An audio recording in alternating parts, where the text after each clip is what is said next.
పల్లెటూరి ఉల్లికారం మీకోసం ఎలా ప్రిపేర్ చేసుకోవాలో చూడండి. ఒక హాఫ్ కేజీ ఉల్లిపాయలు ఇలా కట్ చేసుకొని శుభ్రంగా కడుక్కున్న రోట్లో వేసుకొని చక్కగా దంచుకోవాలండి. ఇది నేను 35 సంవత్సరాల క్రితం నా చిన్న వయసులో తిన్నాను. ఇప్పటికి కూడా ఆ రుచి మర్చిపోలేక నేను ఎక్కడైతే తిన్నానో అక్కడికే, ఆ పల్లెటూరికే వెళ్ళి మళ్ళీ మీకోసం ఈ పచ్చడి తయారు చేయించి మీ ముందుకి తేబోతున్నాను.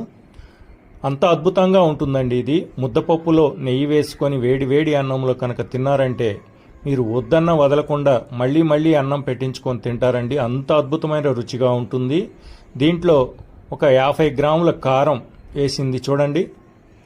ఒక హాఫ్ కేజీ ఉల్లిపాయలు తీసుకొని చక్కగా కట్ చేసుకొని దాంట్లో రోట్లో వేసుకొని దంచుతూ దాంట్లో ఒక 50 గ్రాముల కారం వేసి దంచుతుంది చక్కగా. అలాగే ఒక కొంచెం